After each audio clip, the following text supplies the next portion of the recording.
All right, help. then. Go. Okay, we live. Good afternoon, everybody. Welcome to our meet and greet session. For those that don't know me, my name's Julie Jones, the Group Manager for Early Help. Thank you for taking the time to join us today. I'll be introducing you Connie Jennings shortly, who is actually very dedicated and on holiday in sunny Devon, but has joined us today for our meet and greet session.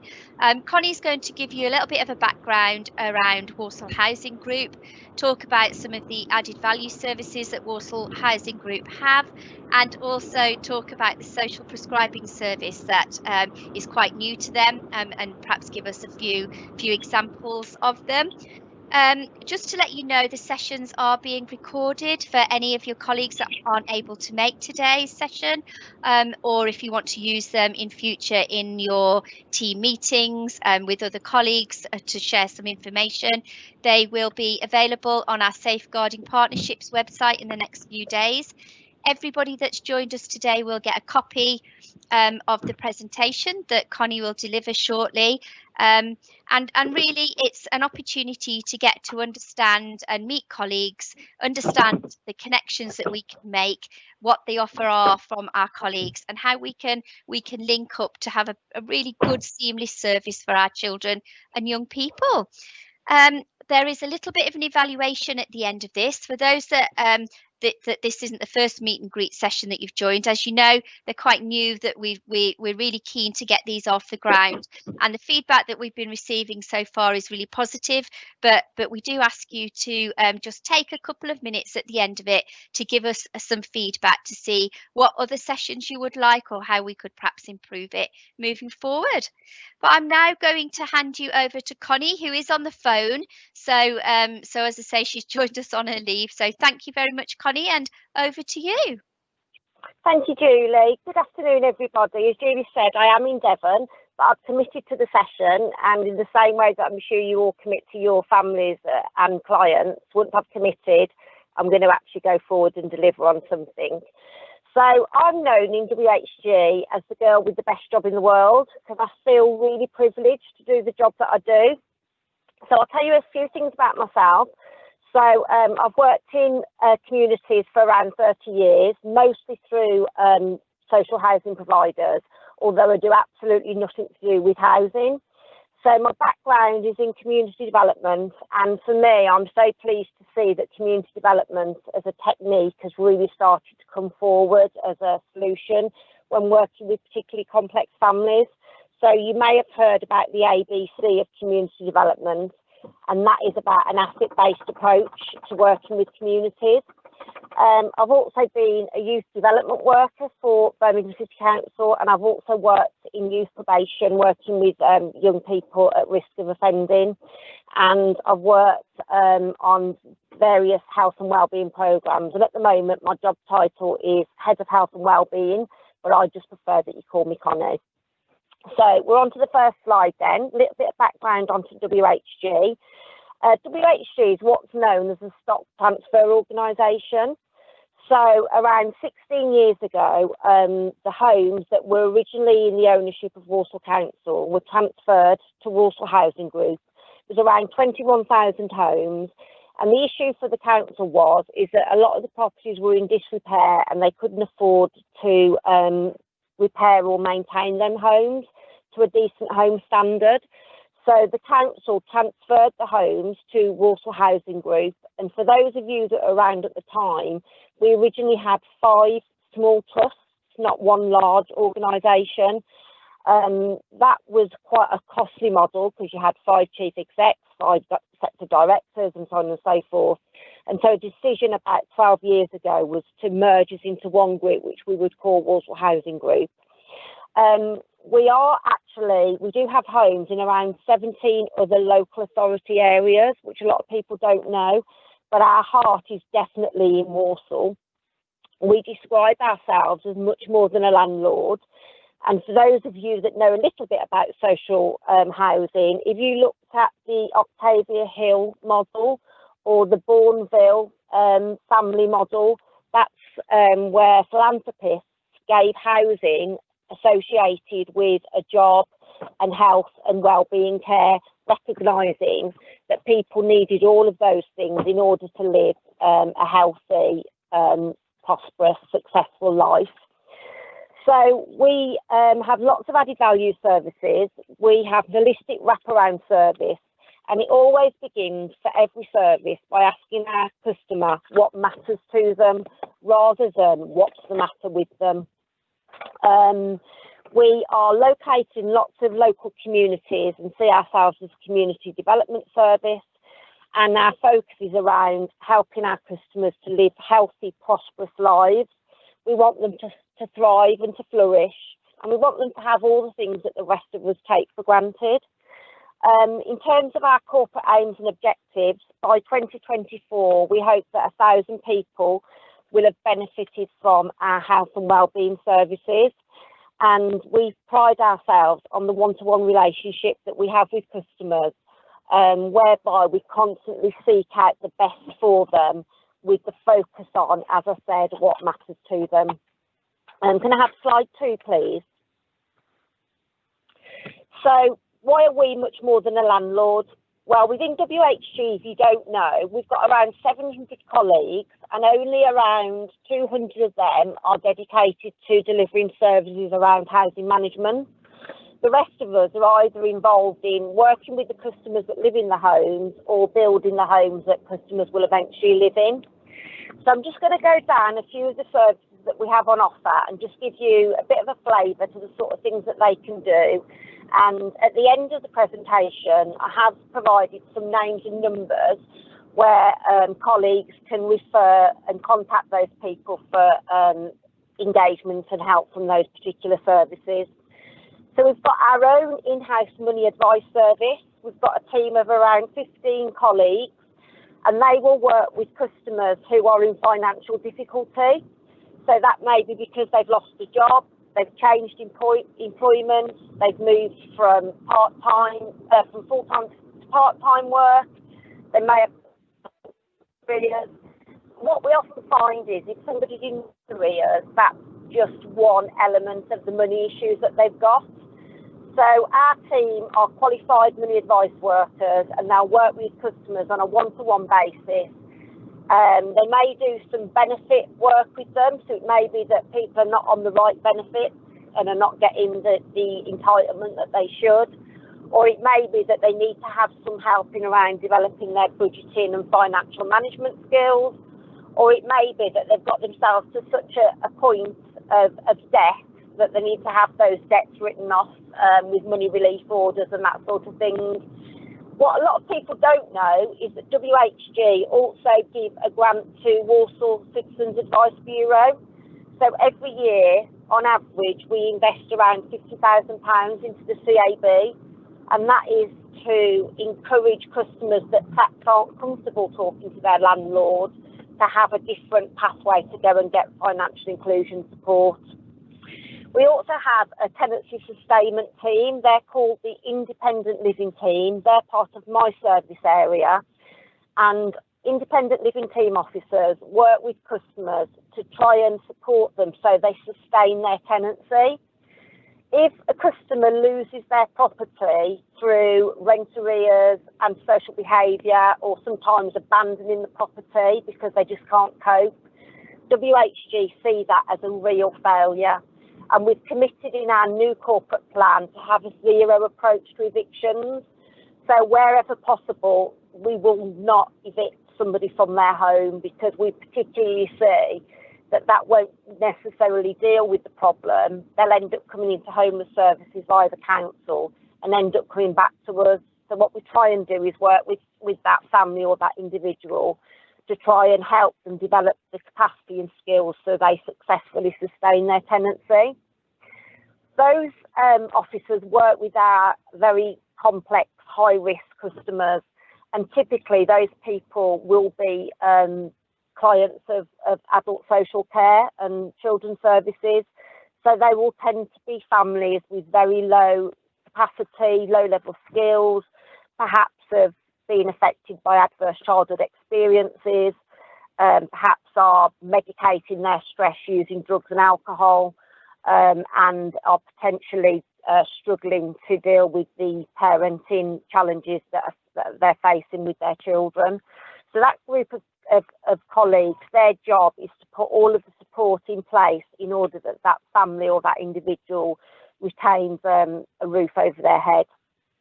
We also have a community investment team, and again, not many people will probably know this, but WHG invests millions into the local community and voluntary sector in Walsall. So we either give individual grants to organisations to help them help vulnerable individuals and groups. We may pay for staffing costs of community and voluntary sector organisations, or we may pay for practical support such as food hampers to the Walsall Food Bank or something of a similar nature. Community investment work is funded by a body called View. So when the homes were stock transferred from Walsall Council to Walsall Housing Group, we pledged that we would invest in the properties and bring them up to a decent home standard. That means that they've got a decent kitchen, bathroom, and a decent, efficient energy system. Because of the VAT rules at that time, every time we invested into improving a physical asset, one of our homes, we could claim the VAT back on those major works. All of that money was put into a VAT shelter, which is called View, and that's where WHG gets all of its community investment money from.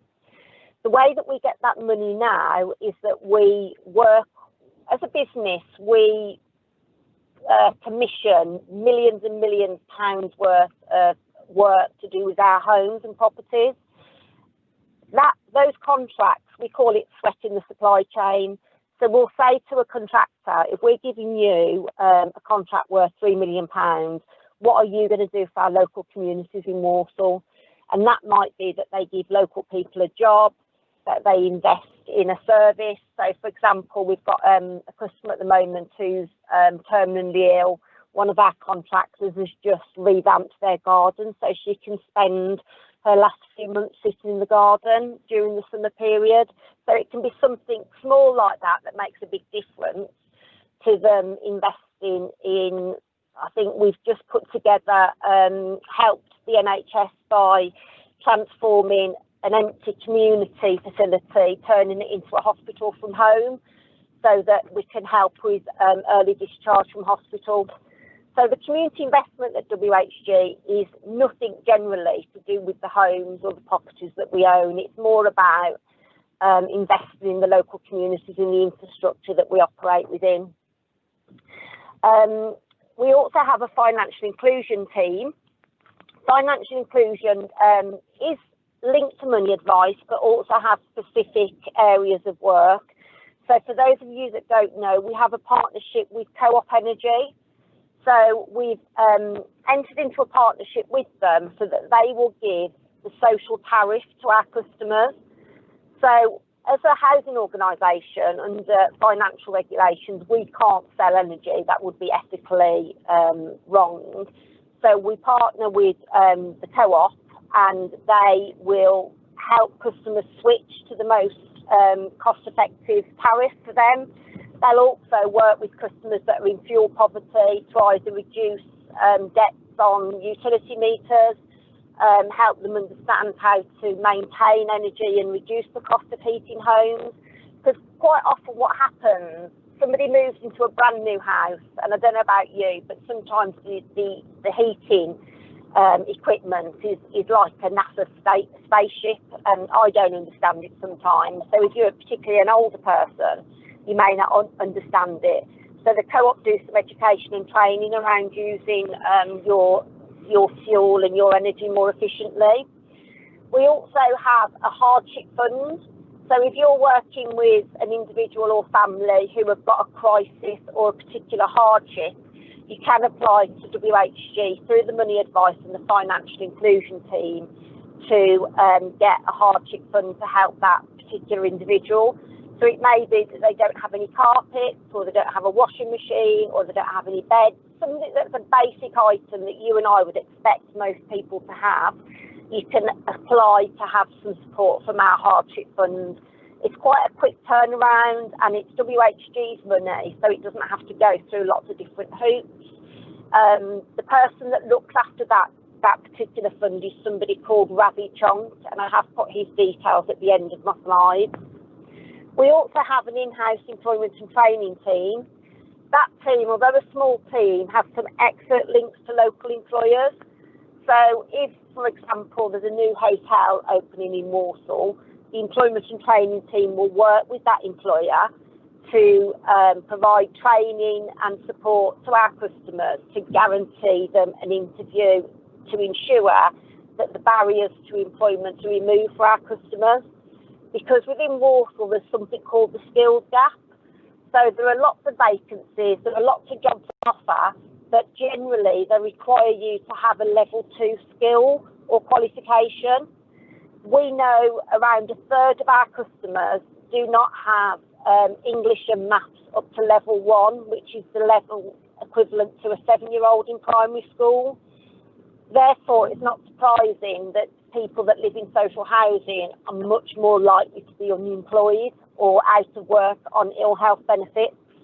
So our employment and training team works with customers to try and develop their employability skills, develop their qualifications, improve and increase their confidence and self-esteem, and help them into some of the opportunities that are available, but at the moment they are too far away from.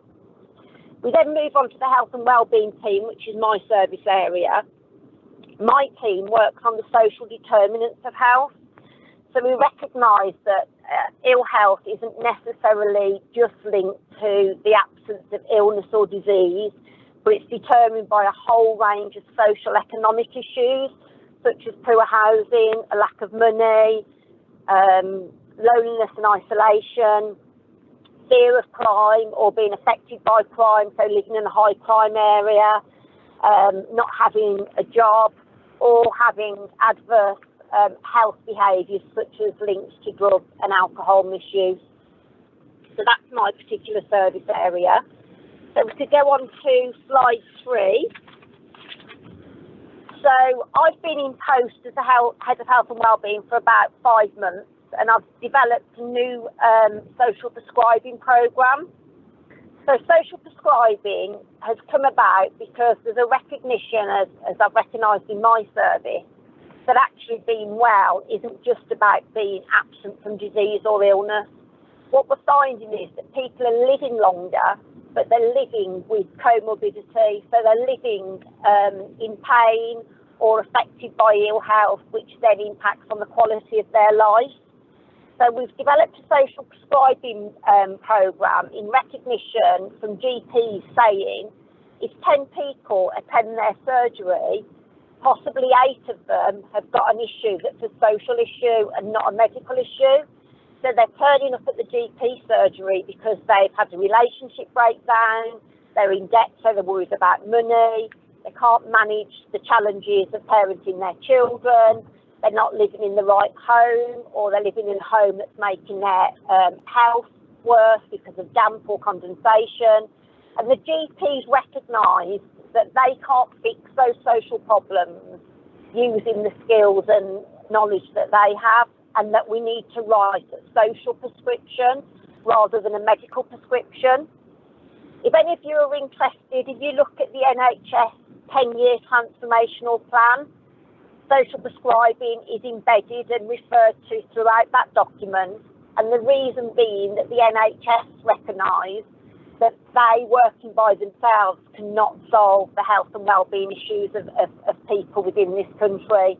They recognise that there's a need for them to work together with the community and voluntary sector, with housing, with education and with employment organisations in order to fix the health of our nation. So strategically, WHG are linked into something called Warsaw Together. Warsaw Together is the strategic forum that's been developed to help achieve the NHS 10-year transformational plan. Adult social care and children's services are part of Warsaw Together, and it's a holistic forum where professionals with different backgrounds, skills and expertise are working as one group in order to manage and mitigate against health inequalities. So social prescribing uses an asset-based approach. So it looks at an individual, and rather than saying what's the matter with you, it asks what matters to you. It looks at a person's strengths and resilience, and then looks at the issues that they need support to solve. So if you've got a young parent that was struggling to parent a child because that child had got an underlying issue such as autism or ADHD or something similar, lone parents, living on her own, 4 children, some services would immediately say you need to have some help because you've got concerns or issues to do with your child with autism. But what social prescribing would look at is all the positives that that parent brings to the table. So yes, they've got a child that they're struggling with because they've got complex needs, but all their other children get into school on time, they are fulfilling all of their milestones, the mum's doing her best basically. So we'd look at the strengths of that mum and build upon them as an asset-based approach. We also recognise that it's no good us doing things to people, for people, because that doesn't develop the capacity or the skills of that person to help themselves. So social prescribing is about working with an individual to help them develop the skills and the qualities and the confidence sometimes to be able to help themselves, to be able to develop that skills and capacity so that they're not dependent and reliant on statutory services such as yours. The social prescribing programme that WHG has developed has got a number of aims and objectives. The main objective is that we sustain people's tenancies.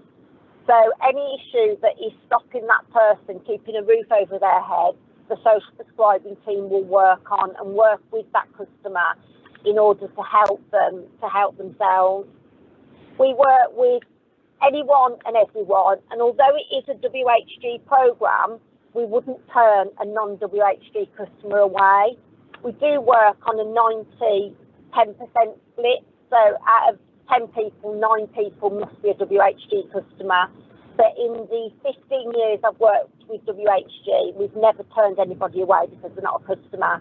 Having said that, obviously the majority of people that we work with need to be living in a WHG home. But I would guess that the majority of the people that you're working with either live in a WHG home or live in another housing association provider's home. You can refer to the social prescribing team by either calling our contact centre or by making a direct referral to this particular email address. So it's health and wellbeing at whgrp.co.uk, and if you just mark your referral to the social prescribing team, along with a couple of lines about the referral, about why you think that person needs some support, your contact details and the individual's contact details, and we will take it from there. So we're particularly interested in working with women, with people with disabilities, with lone parents, with people from a BAME background, anybody that really has a barrier or a difficulty accessing services from a mainstream provider. So that might be because they've got low-level mental health issues, they lack confidence, they might have low self-esteem, they might not have transport, they might not be able to get to a place to receive a service. We can provide the service, social prescribing service, in an environment and in a way that suits that individual. It's very, very human-centred, person-centred, and it's on an individual basis. So we measure our impact with customers on the social prescribing programme using the Warwick and Edinburgh Wellbeing Scale. So we've got a non-commercial licence with Warwick University. So we ask customers at the beginning of their journey a series of statements and sentences that describe how they feel at that particular time. We then revisit those answers halfway through their journey with us, and then we revisit their answers at the end of their journey with us. And obviously what we're looking to see is that their health and well-being and their confidence and self-esteem have increased during the time that they've worked with us on the social prescribing programme. We're also looking to use something called PAM, which is an NHS assessment model. That's a patient activation model. So the NHS across the country are using PAM to determine whether a social prescribing programme has had a positive effect on somebody's health and well-being. We're working with Rebecca Johnson in Warsaw, who's going to roll out the PAM model for us, and we will be sending our returns into Warsaw together so that strategically Warsaw can see whether the work that WHG are doing are having a benefit and a positive impact on individuals in Warsaw from the social prescribing programme. I'm going to talk briefly to you about a case study of somebody that's been through our social prescribing programme. The programme's called Have You Got the H Factor? Health, Hope and Happiness. This particular customer came to our attention because she was a hoarder.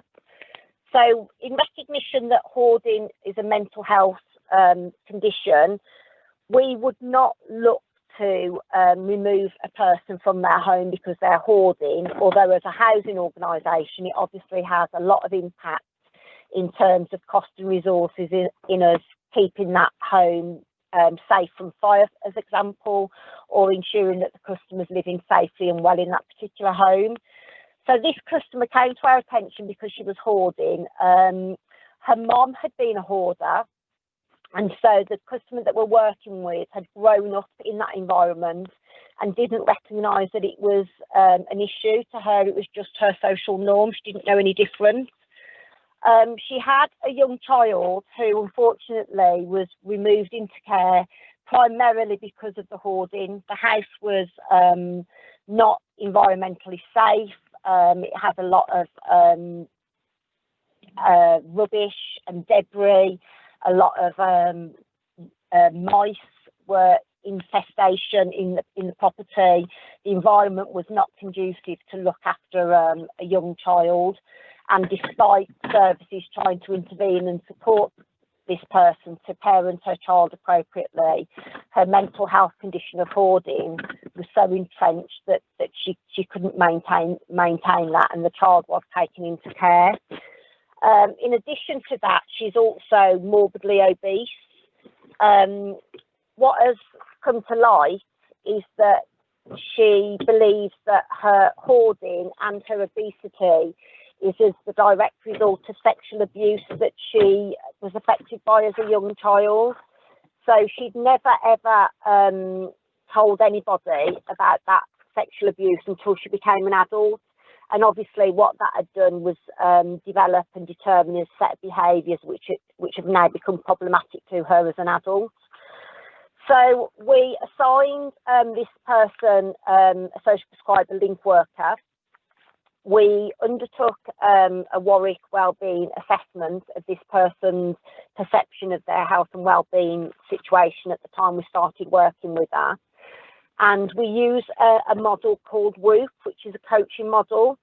So we ask somebody what their wish is, what their outcome will be if that wish is realised, what's the obstacle that's preventing that wish being realised, and then we determine their plan.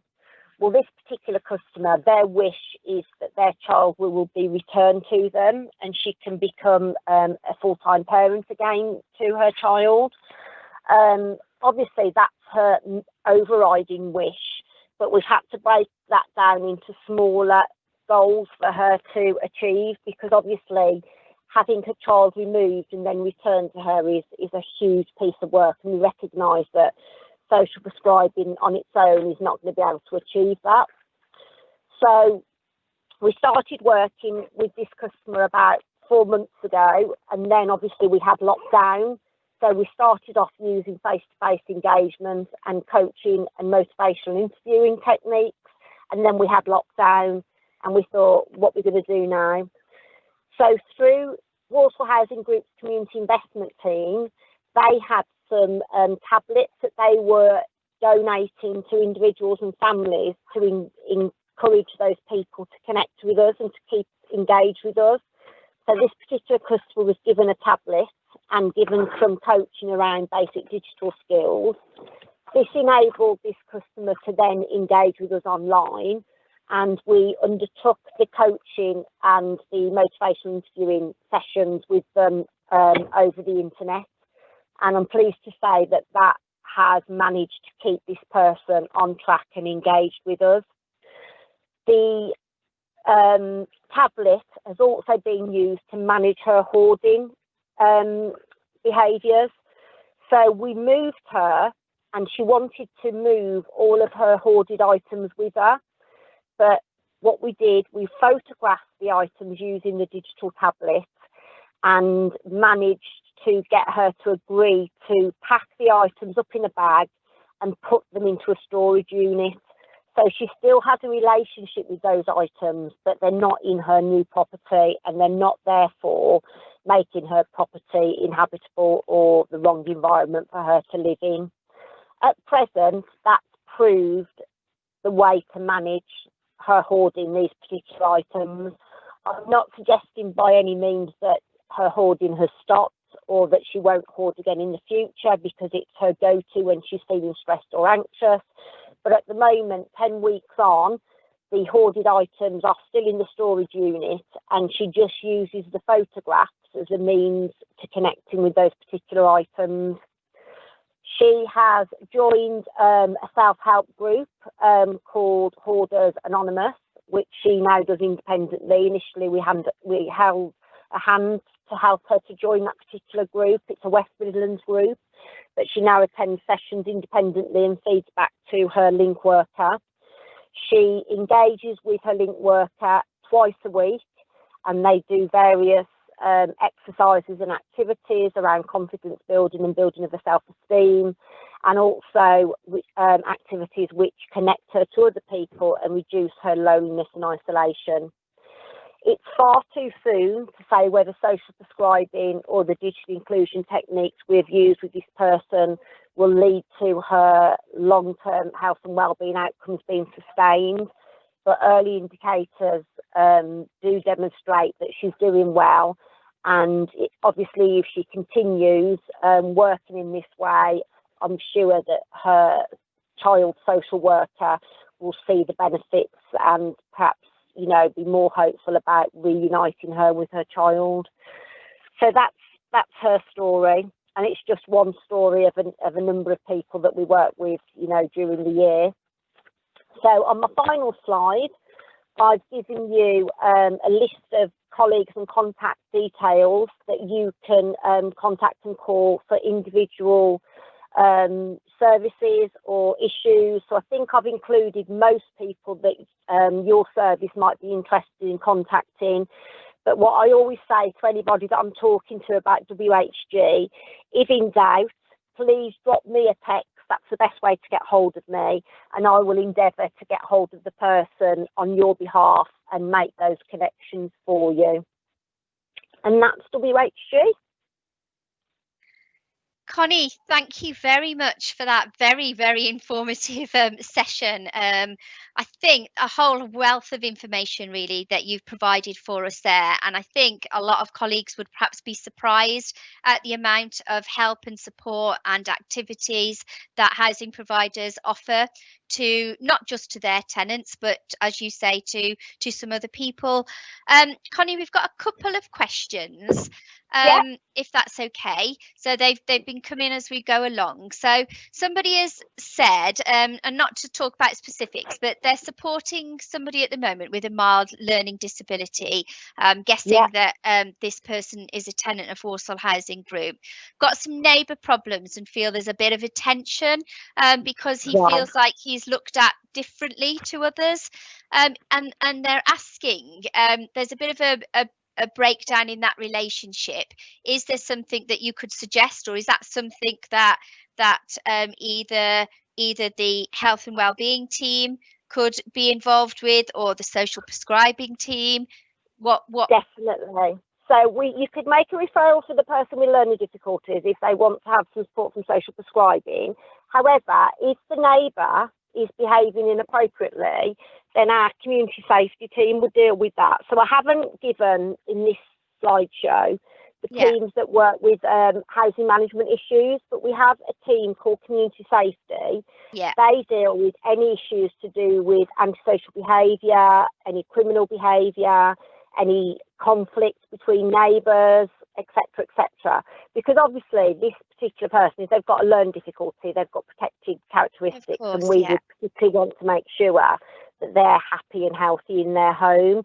So it may be that there's two approaches there. One, social prescribing for the person with learning difficulties, who may develop techniques and approaches to deal independently with the issue, which is what we would want.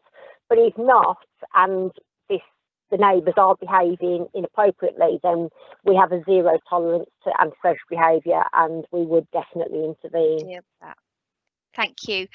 There's a few, I don't know, sorry, I couldn't see the last slide. There's a few queries about the email address that you gave out around the health and wellbeing, and perhaps if at the end of this you can give us that again, we can add that to the list of on the questions. I only caught the first part of it, if I'm honest. Yeah, that's I hope I wasn't talking too fast. No, not at all. No, lots of information you gave us. It was really valid. And then there's just another question. Is the social prescribing programme time limited? 2 years. 2 years. Just started, yeah, it's going to run for 2 years. Right, okay. There's a query about the slides. Oh, they might mean in terms of how long we work with the individual. Yes. It's person-centred, so it could be 6 weeks, it could be 6 months, it could be 12 months. Okay. But has the service initially then been set up for the next 2 years? Is that what you were saying? Okay. Yeah. All right then. Fab. And I think that's it. Just to reiterate, everybody, you will get a copy of the slides. We've had a couple of queries around that. You will get a copy of the slides sent out to you, everybody that's attended today. And as I say, the copy of the video and the recording will be available. So, okay. and if in doubt, they can just contact me and I will unlock the mysteries of WHG. That's brilliant. Thank you very much. Thank you, Connie. Thank you, everybody that's taken the time to join us today. Sorry it's gone over a little bit, but I think it was really valuable information, Connie, and I'm sure you will be on the contacts. All right. Thanks, Julie. Lovely to speak to you. Yeah, you take care. Thank you very much. You're welcome. Bye-bye. Thank you. Bye.